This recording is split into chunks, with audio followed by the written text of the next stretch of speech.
بسم اللہ الرحمن الرحیم ایاک نعبد و ایاک نستعین ابتدا ہے رب ذوالجلال والاکرام و محمد مصطفیٰ خاتم الانبیاء امام الانبیاء صلی اللہ علیہ وآلہ وسلم کے بابرکت نام سے میں ہوں عالم شیر نیازی۔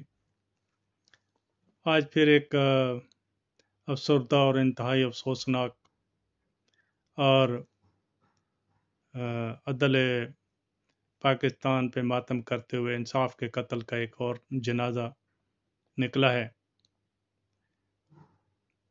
اسی توشہ خانہ میں سب سے پہلے میاں والی کی سیٹ سے الیکشن کمیشن نے عمران خان کو نااہل کیا۔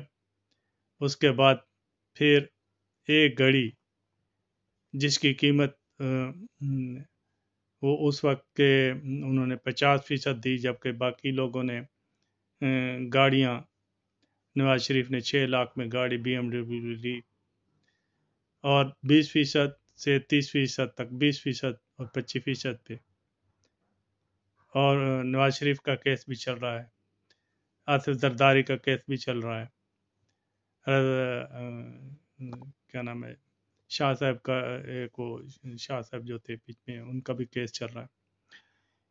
تو ایک کہانی چھوٹی سی ہے کہ کسی نے کسی سے باڑی لی، ایک تربوزوں والی، تو اس نے ایسے لکھا لیا، تو لوگوں کو پتہ نہیں تھا، تو وہ آ کے سارے اس کو مارنے شروع کر دیا۔ تو جو بھی ادھر سے گزرتا تھا اس کو 2-3 مار دیتا تھا کہ انہوں نے میری بھی چرائی ہے، میری بھی باڑی اس نے ضائع کی ہوگی۔ وہ ان کو دکھاتا تھا کہ دیکھو میرے پاس پیپر ہے، تو وہ اس کا پیپر نہیں دیکھتے تھے۔ تو آخر میں اس سے کسی نے پوچھا، تو نے کہا یار میں تو ان پڑھوں کے آگے چڑھ گیا ہوں۔ تو عمران خان پہ ابھی آج تیسرا وہ جج دلاور نے بھی یہ اسی توشہ خانہ میں سزا دی، اور آج جج بشیر نے بھی اسی توشہ خانہ میں ایک گھڑی جو انہوں نے 50% پر خریدی، اور بنی گالا کے پیچھے جو عوام تھے جو پہاڑیوں سے چڑھ چڑھ کے آتے تھے، ان کے لیے ایک روڈ بنا دی، اور اس کی سزا اسے یہ ملی کہ آج 14 سال سزا عمران خان کو بھی، اور بی بی بشرا کو بھی، جو ایک گھریلو خاتون ہے جس نے کبھی کسی کے ساتھ کوئی نہیں کیا، وہ اللہ والی ہے، اور اللہ تعالیٰ کبھی بھی اللہ تعالیٰ کی وحدانیت کی طرف کسی وقت بھی لوٹ سکتا ہے۔ اولیاء اللہ بھی جو ہے وہ بھی کوئی پہلے تو ڈائریکٹ تو بہت کم ہیں، بہت سے لوگ اللہ تعالیٰ نے کہاں سے ان کو سیدھے راستے پہ لگا دیا۔ جب بھی ہدایت دے تو اللہ تعالیٰ ہدایت دے سکتا ہے، اور وہ بخشنے والا ہے۔ اللہ پاک تو ایسا بھی ہے کہ بہت سی کیسز ہیں کہ انہوں نے تو طوائفوں کو بخش دیا اور ولیہ بنا دیا۔ تو میرا کہنے کا مطلب یہ ہے کہ آج کل ذوالقرنین ابو الحسنات ذوالقرنین نے کارنامہ دکھایا۔ آج جج بشیر نے کارنامہ دکھا دیا کہ 1.5 ارب جرمانہ بھی کر دیا، اور 14 سزا بھی فل ڈوز دے دی، اور اس کی جج بشیر کی ریٹائرمنٹ بھی مارچ میں ہونے والی تھی، تو اس نے اپنا غصہ چھٹی اس کو ادھر سے نہیں ملی، اور اوپر سے ڈنڈا تھا یا کیا تھا اس کا، تو اللہ تعالیٰ ذات جانتی ہے، اور اللہ ذات انشاءاللہ انصاف تو کرتا ہے۔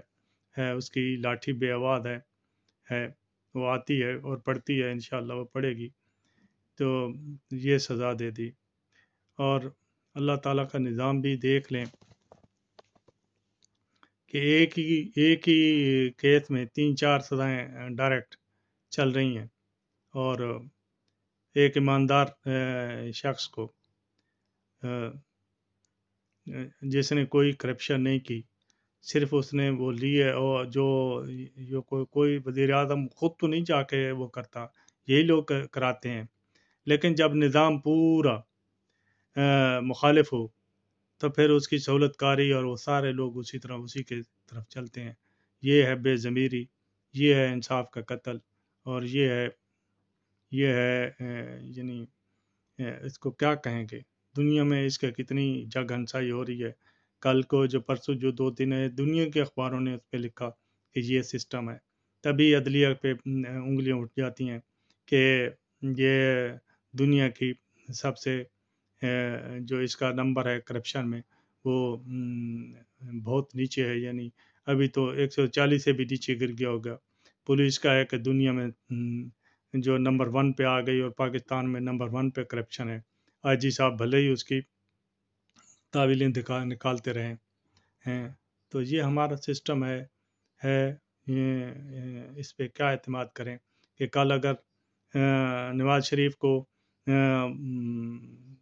5 ججوں نے 5 سپریم کورٹ کے ججز نے ان کو سزا سنائی تو آج وہ سب سے زیادہ لاڈلا ہے اور سب کے لیے نور نظر بنا ہوا ہے اور ایئرپورٹ پہ اور ساری سزائیں معاف اور سب کچھ معاف.